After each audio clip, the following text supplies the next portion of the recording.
alone. Tampa Bay did claw back into the game and made it close down the stretch, only to lose 27-24. I'm now joined by former Chiefs cornerback Orlando Scandrick. Orlando, now, I hate to remind you, but I feel like you picked Rodgers over Brady last weekend. So what shot do you give Brady this time? Well, first I got to give my shout out to Uncle Skip. I owe you a couple cases. Brady pulled it out. I don't know. There was a lot of suspect things that went on in that game. It was some bad defensive play in that game. And Sharp, the kind of things that you accuse me of are the kind of things that was happening in that game.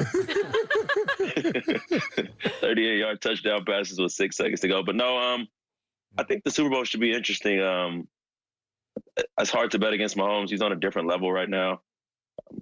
Andy Reid is one of the best coaches ever to do it. You know, the amount of times that he's been in that championship game in that position, and now the amount of times that he's getting to go to the Super Bowl, you know, I think they repeat. I think they run it back, go back to back.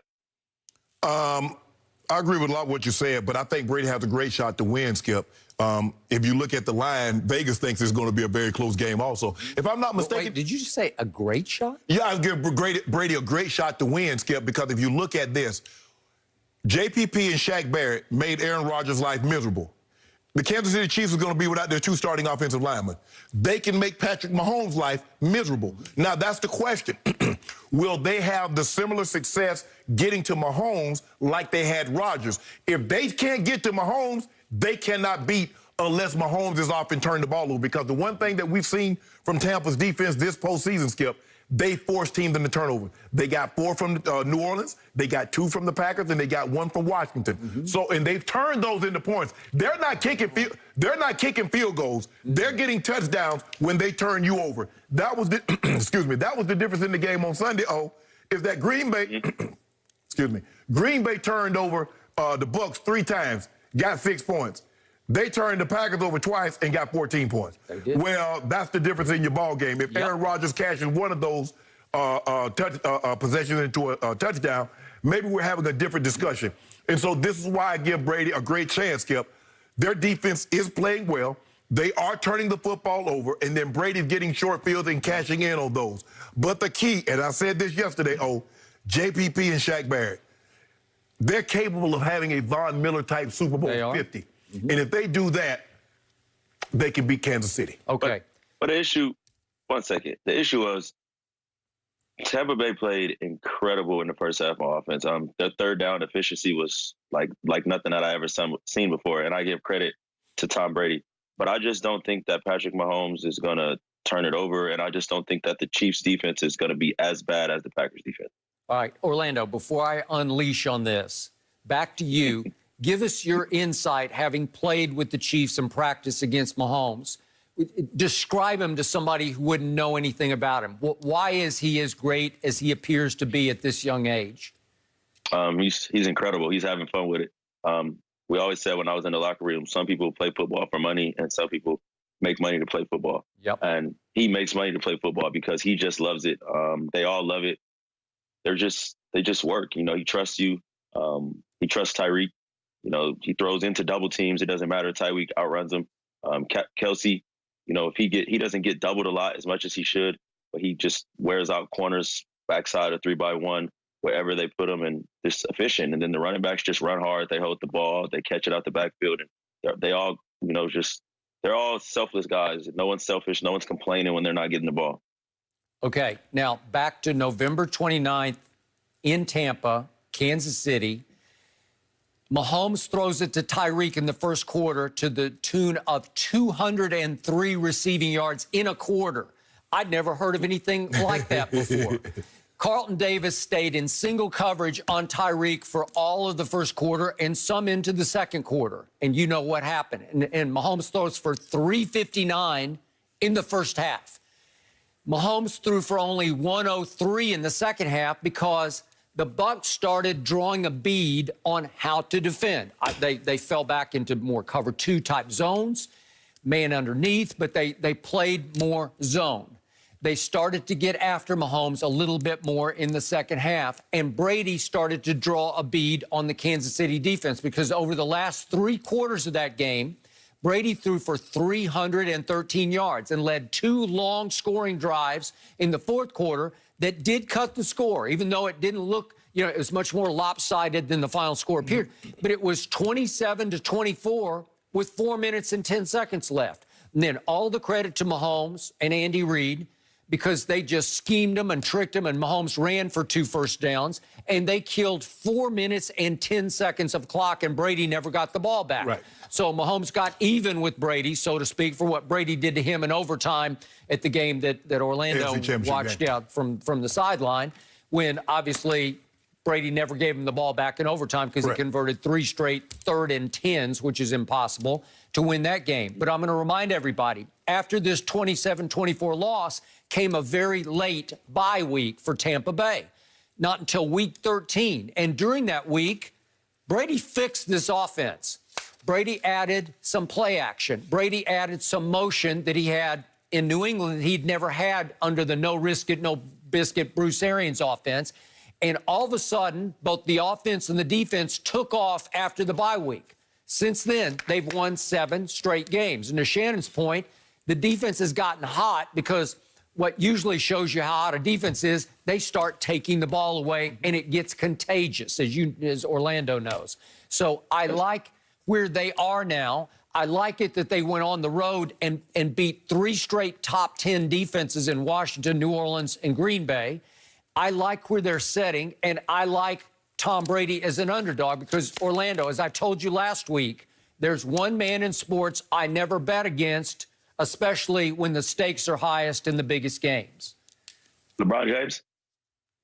Is it LeBron James? No, you know who it is. That's the guy I would always bet against with the money pushed to the middle.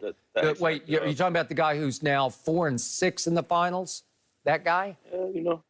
10 is a lot of finals. But let's go back. Let's go back to an X factor that I think got a lot of experience with Brady in the Super Bowl. It's Steve Spagnuolo. The 2 times Brady's 2 losses in the Super Bowl were to him.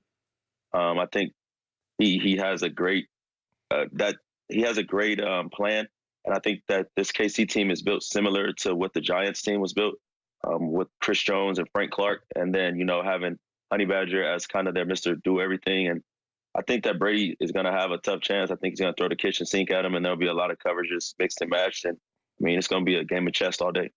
Okay, so how do you see the scoring go? Do you say high scoring, or do you think Kansas City can win by 14 or 21?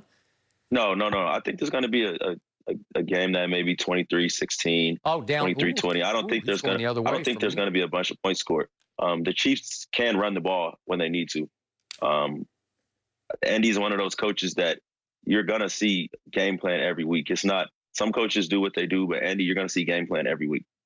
I think the thing is if you look at the Chiefs, the way they run the ball, and the Rams gave you the blueprint. If you think you're going to just run the ball up the middle on Tampa, that's not happening. They too big inside. They got Vita Vea probably wearing 350 to 370. Sue, they got those big guys in there.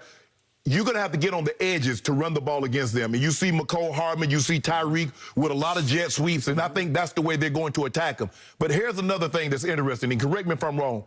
Even though if Tampa plays the perfect game, you still have to hope my homeboy is off slightly. Skip, he hasn't lost a game in which he's been on. So if he's on, it doesn't matter what Tampa does. And let this sink in, Skip. He's never lost a game by more than one score.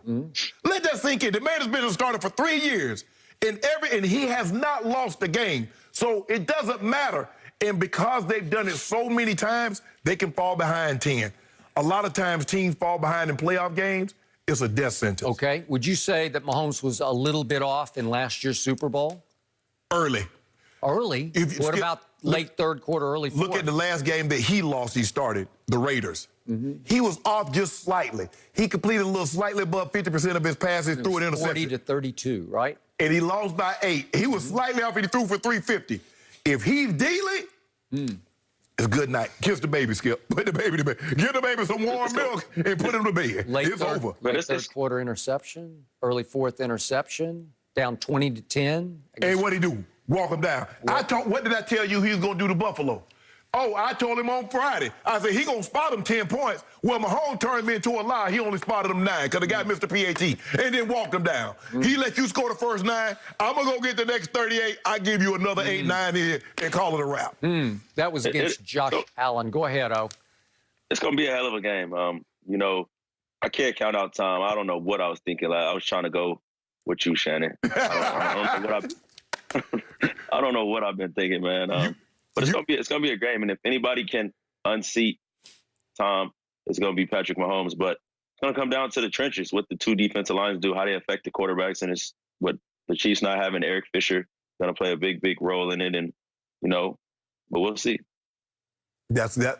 But I believe it's gonna be high scoring. I think it's gonna be a game, and because I don't see how you beat Mahomes without scoring at least 30. I mean, he's.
Everybody. After this 27-24 loss came a very late bye week for Tampa Bay, not until week 13. And during that week, Brady fixed this offense.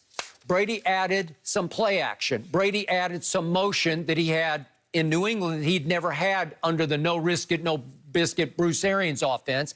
And all of a sudden, both the offense and the defense took off after the bye week.